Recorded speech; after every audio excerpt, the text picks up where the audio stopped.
السلام عليكم ورحمة الله وبركاته. النهاردة إن شاء الله هنشتغل مع بعض شنطة مفيش أسهل منها.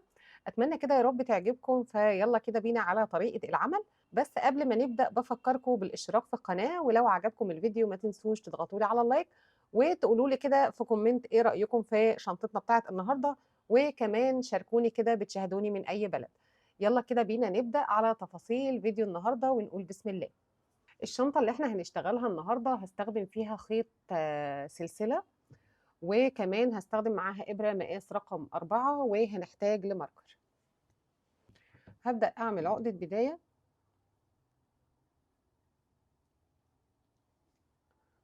وهبدأ أرتفع 13 غرزة سلسلة. 1 2 3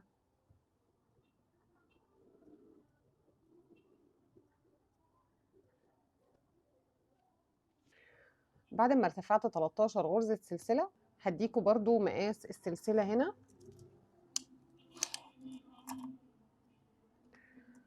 السلسلة هنا طولها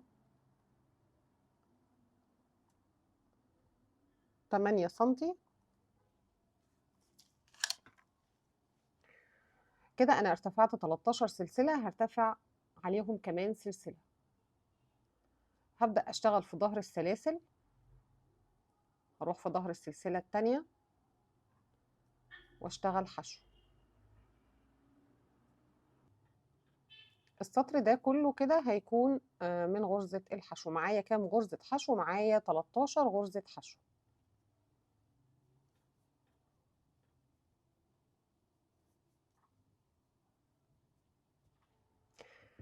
انا كده خلاص وصلت لاخر السطر. مش هرتفع سلسلة ولا حاجة، انا هرتفع بالحلقة دي كده شوية وهبدأ الف الشغل كده، وهبدأ اجي تحت الحلقتين لاول غرزة او تحت حرف الفي كده، وابدأ اشتغل غرزة حشو.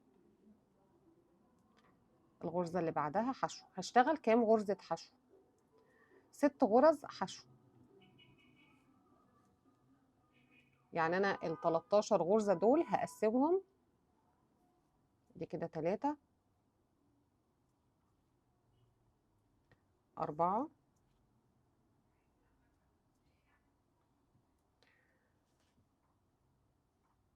5 6. كده انا اشتغلت 6 غرز حشو. الغرزة رقم 7 دي هشتغل فيها تزايد 3 غرز في نفس المكان. 1 2. رقم 2 هنا دي نحط فيها ماركر، علشان الغرزة دي هي اللي هتزايد فيها في كل دور. في نفس المكان كمان غرزة.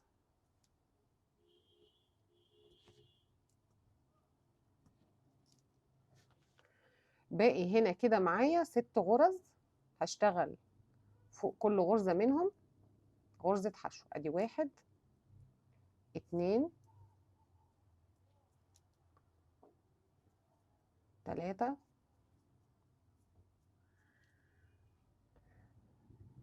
4 5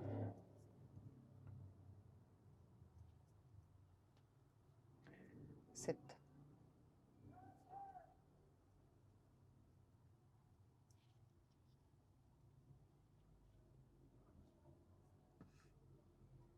يبقى احنا قسمنا ال 13 غرزة، اشتغلنا 6 وفي السبعة كان التزايد، وبعدين 6 غرز حشو. تمام. هرتفع بالحلقة دي كده شوية وهبدأ ان انا الف الشغل، واجي تحت اول غرزة واشتغل غرزة حشو. بشتغل غرز حشو لحد ما بوصل للماركر. طبعا غرز الحشو معايا بتزيد في كل دور غرزة. يعني السطر اللي كان قبل ده كان 6 غرز، السطر اللي احنا شغالين فيه ده هتلاقوها 7 غرز قبل الماركر و7 بعد الماركر.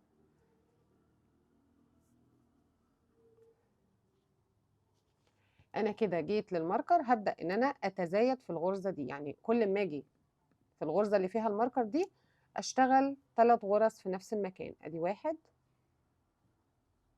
2 اهم حاجه الغرزه التانيه دي هي اللي هعلمها بالماركر، ما انساش احط فيها الماركر اول ما اشتغلها كده، احط فيها الماركر في نفس المكان كمان غرزه حشو. وبعدين هشتغل فوق كل غرزه، خدوا بالكم عشان الغرزه دي بتبقى متداريه شويه فمحدش ينساها. انا كده معايا 7 غرز حشو. ممكن تتاكدوا ان انتوا تعدوا كل دور الغرز بتاعتكم.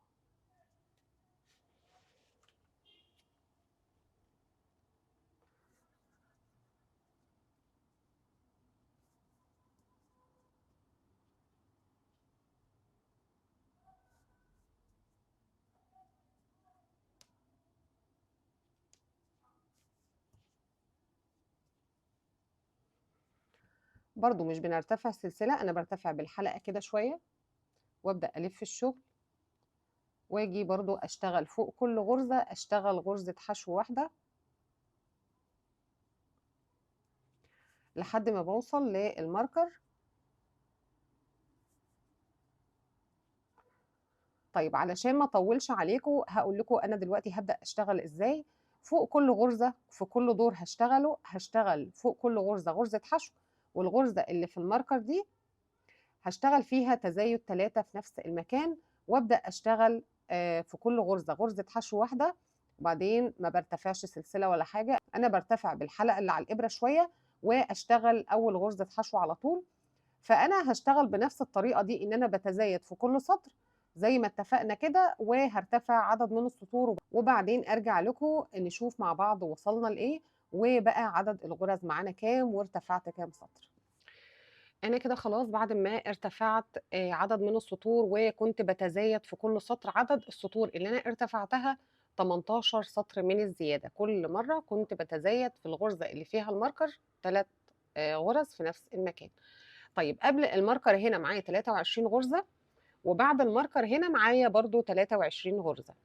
عايزه اديكم مقاس القطعه دي بعد ما اشتغلت، عايزه اديكم مقاس القطعه دي برضو بعد ما اشتغلتها.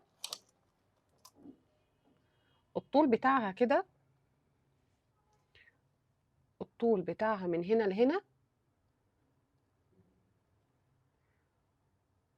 17 سنتي. طيب ومن هنا لهنا كده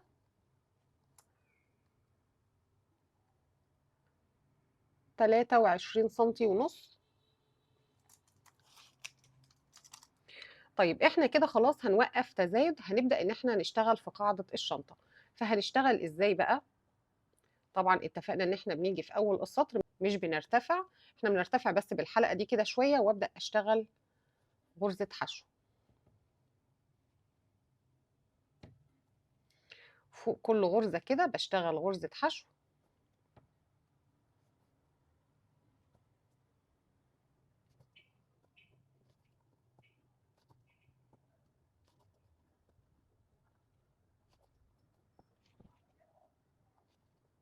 كده انا وصلت للغرزة اللي فيها الماركر.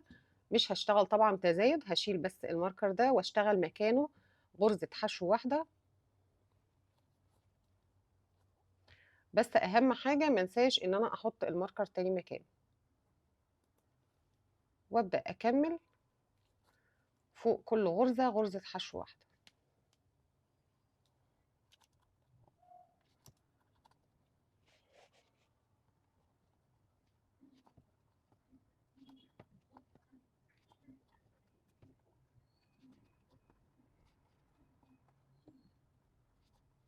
خلاص وصلت لاخر السطر. انا بس عايزاكم تعلموا السطر اللي احنا اشتغلناه بدون تزايد ده بالماركر بحيث ان احنا نعرف ارتفعنا كام سطر. فانا هحط الماركر بالشكل ده. طيب هنشتغل ازاي دلوقتي؟ هبدأ ان انا طبعا ما بنرتفعش سلسلة ولا حاجة، احنا بنلف الشغل كده وببدأ اشتغل غرز حشو فوق كل غرزة. طبعا اتفقنا مش هنتزايد. هرتفع كام سطر بقى دلوقتي؟ انا هرتفع 8 سطور من غرزة الحشو بدون اي تزايد. نعد كده من اول السطر اللي فيه الماركر ده 8 سطور بدون تزايد. هخلصهم كده وبعدين ارجع لكم. انا كده خلاص بعد ما ارتفعت سطور القاعده. عايزه برضو اديكم مقاس سطور القاعده دي قد ايه. انا هنا ارتفعت 9 سطور من غرزه الحشو. هنا مقاس القاعده هيكون 6 سنتي. تمام. طيب دلوقتي بقى بعد ما خلصنا القاعده هنبدا نشتغل ظهر الشنطه او الوجه الثاني للشنطه. فهنبدا دلوقتي نشتغل تناقص في الجزء اللي احنا هنبدا نشتغله دلوقتي. برضو هرتفع كده سلسله. اتفقنا ان انا هنا معايا 23 غرزة حشو قبل الماركر و23 بعد الماركر. فانا همشي كده غرز حشو فوق كل غرزة لحد ما اوصل للغرزة اللي قبل الماركر دي. طبعا مش بنرتفع سلسلة ولا اي حاجة خالص، انا بشتغل على طول بمجرد ما برتفع بالغرزة، بمجرد ما برتفع بالحلقة اللي على الابرة شوية ببدأ ادخل في اول غرزة واشتغل غرزة حشو على طول. برضو هقول لكم لو حد حابب يكبر الشنطة عن كده هقول لكم في آخر الفيديو إن شاء الله.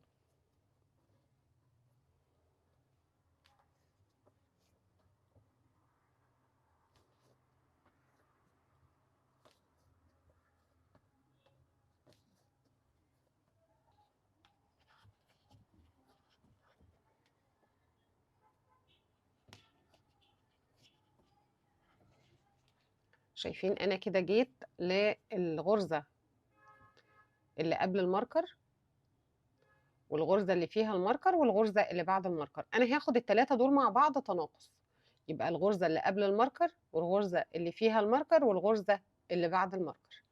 هدخل بالإبرة كده تحت الحلقتين واسحب الخيط، مش هقفل الغرزة بتاعتي.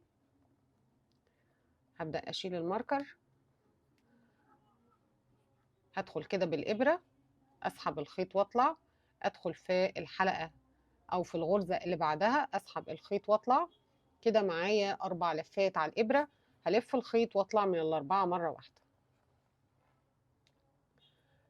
الغرزة اللي بعدها هشتغل غرزة حشو،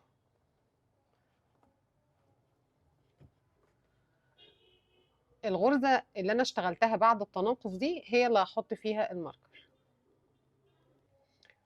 وهبدأ أشتغل دلوقتي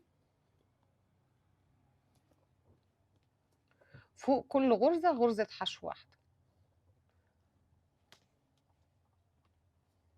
لحد ما بوصل لآخر السطر.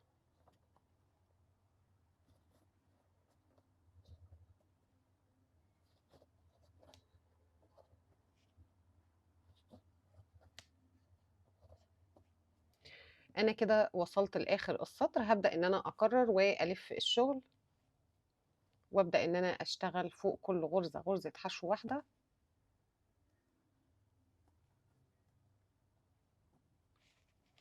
لحد ما بوصل للغرزة اللي قبل الماركر.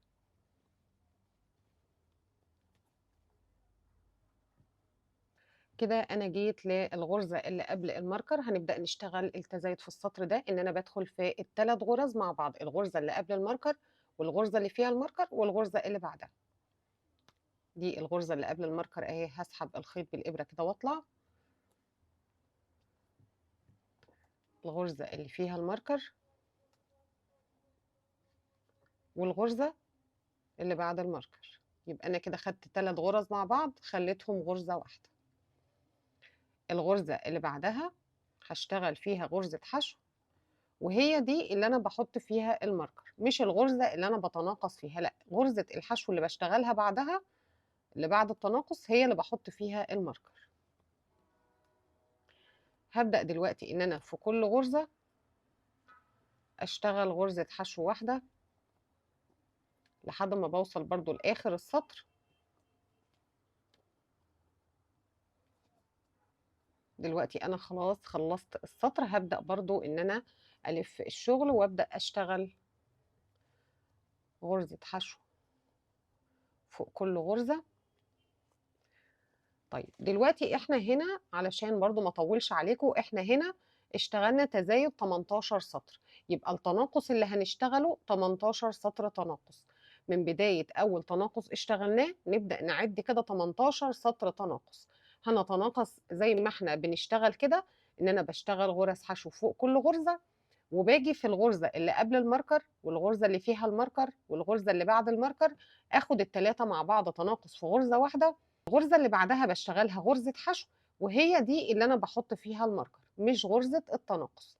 تمام؟ يعني الغرزة اللي بنشتغل فيها تناقص مش هي اللي بحط فيها الماركر، لا، الغرزة اللي بعدها. واكمل بنفس الطريقة لاخر السطر، وبعدين ارجع اكرر لحد ما يكون مجموع السطور معايا 18 سطر من التناقص. هخلص كده 18 سطر وبعدين ارجع لكم. انا كده خلاص بعد ما خلصت كل سطور التناقص، عدد السطور 18 سطر.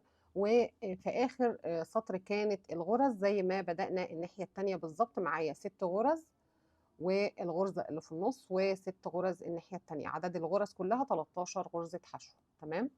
انا هنا كده خلاص قطعت الخيط، وهرتفع كده سلسلة وهبدأ اطلع بالخيط من هنا كده.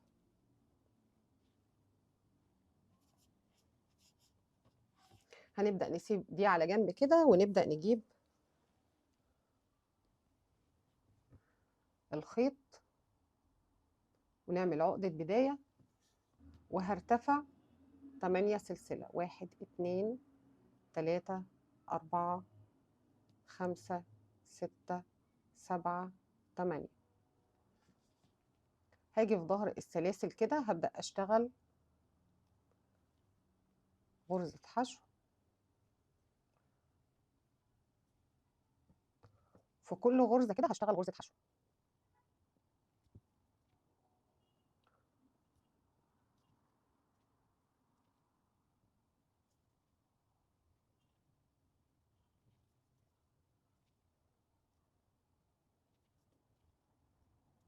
عدد غرز الحشو اللي معايا 7 غرز حشو.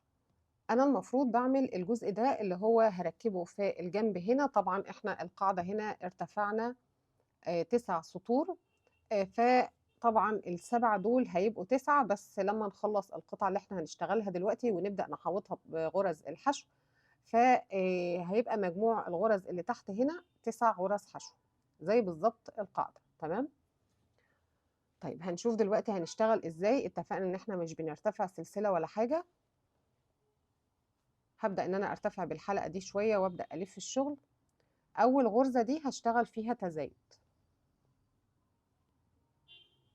تاني غرزة في نفس المكان. في كل غرزة هشتغل غرزة حشو واحدة لحد ما بوصل لآخر غرزة.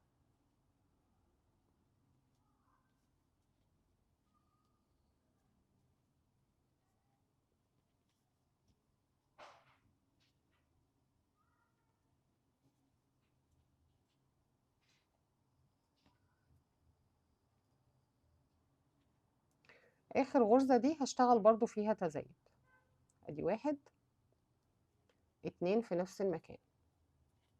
طيب علشان محدش ينسى او حد يتلخبط، خلي الوش اللي احنا بنتزايد عليه ده نعلمه بماركر في اي مكان عادي، او هنا كده،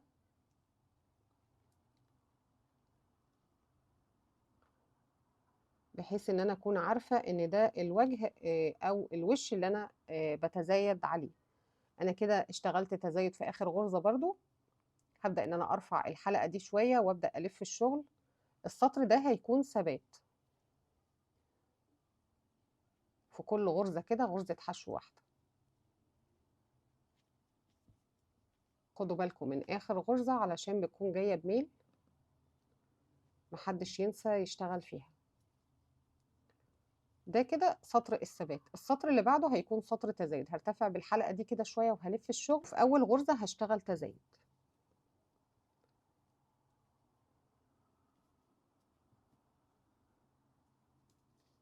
هبدأ أشتغل فوق كل غرزة غرزة حشو واحدة لحد ما بوصل لآخر غرزة.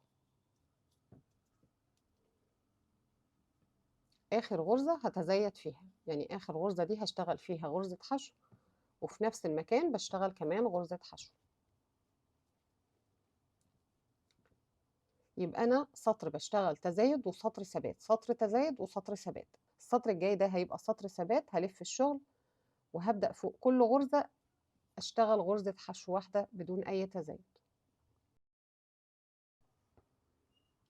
طيب أنا هارتفع كده كام سطر؟ هارتفع 17 سطر. مرة أشتغل سطر ثبات ومرة سطر تزايد. طبعا احنا علمنا هنا الوش ده لما بقلب الشغل على الوش اللي فيه الماركر ده يبقى ده سطر تزايد، أول غرزة وآخر غرزة بشتغل فيهم تزايد. أنا هبدأ إن أنا أرتفع كده سطر تزايد وسطر ثبات لحد ما يكون مجموع السطور معايا 17 سطر. هخلص كده وارجع لكم. انا كده خلاص بعد ما ارتفعت 17 سطر، كان سطر ثبات وسطر تزايد ومجموعهم 17 سطر. هديكم برضو قياس القطعة دي، ارتفاعها 12 سنتي. طيب هنبدأ دلوقتي ان احنا نحوطها بغرز الحشو.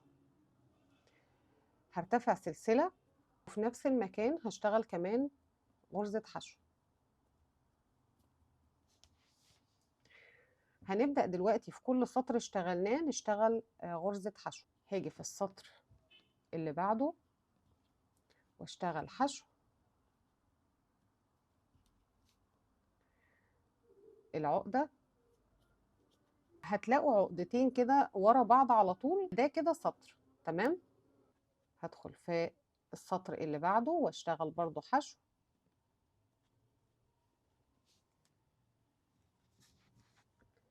شايفين عندي عقدتين اهو ورا بعض، هشتغل هدخل كده تحتهم واشتغل حشو.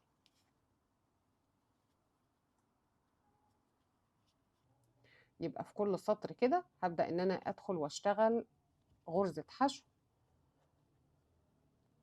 افضل مكملة كده بالشكل ده لحد ما اوصل لاخر السطر وبعدين ارجع لكم.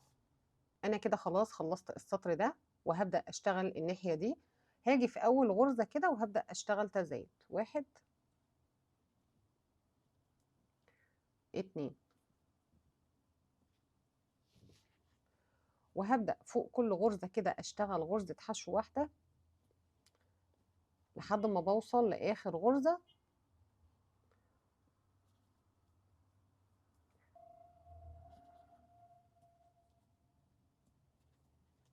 انا جيت لآخر غرزة هشتغل فيها 2 حشو في نفس المكان، 1 2 في نفس المكان.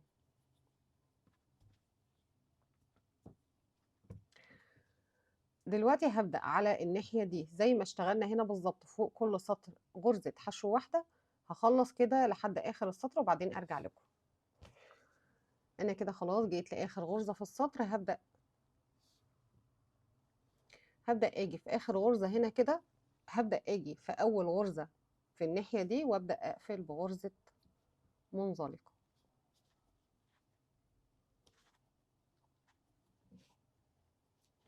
هنا انا هقطع الخيط بس هسيب مسافة كده بحيث ان انا اخيط الجنبين مع بعض. هبدأ اطلع بالخيط من هنا كده،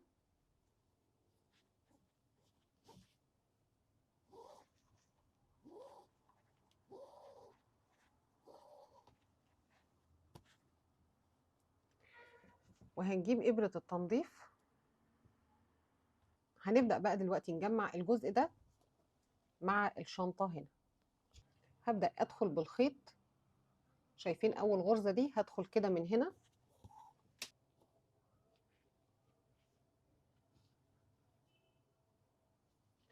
وابدأ ان انا اجيب الشنطة وابدأ ان انا اخيط الجنبين مع بعض.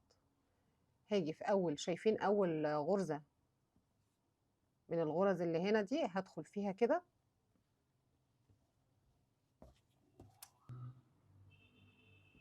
هرجع ادخل تاني.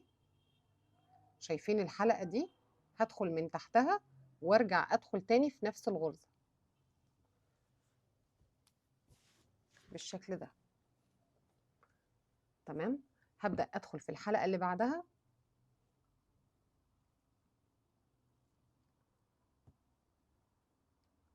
واخد الغرزة اللي بعدها.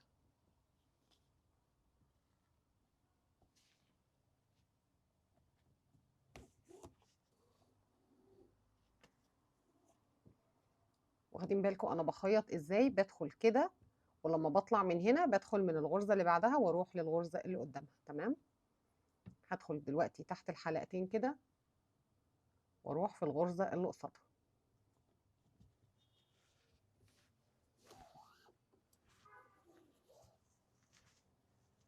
هدخل في الغرزة اللي بعدها وادخل تحت الحلقتين.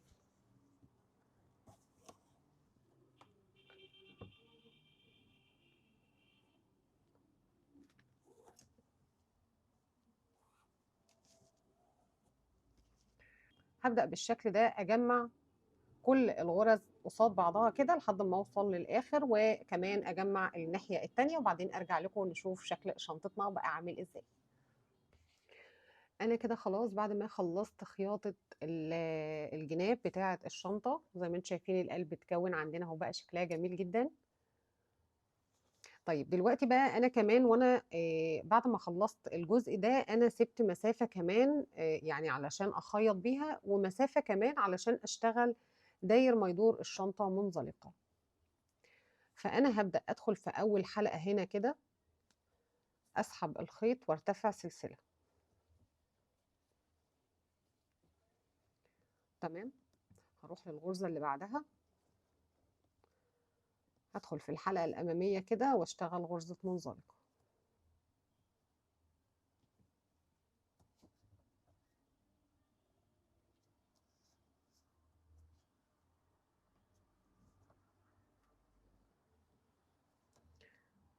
هدخل في الحلقة الأمامية كده لكل غرزة وابدأ أشتغل غرز منزلقة. هكمل كده داير ما يدور الشنطة غرز منزلقة، وبعدين أرجع لكم علشان نكمل مع بعض. ودي كده شكل شنطتنا بعد ما خلصت. أتمنى كده يا رب تكون عجبتكم. طبعا مستنية رأيكم في التعليقات، وبفكركم كده لو لسه ما اشتركتوش في القناة يسعدني طبعا انضمامكم للقناة، وأهم حاجة ما تنسوش تفعلوا الجرس، وما تنسوش كمان تشاركوني رأيكم في شنطتنا بتاعت النهاردة. أشوفكم كده على خير في فيديو جديد إن شاء الله. باي باي.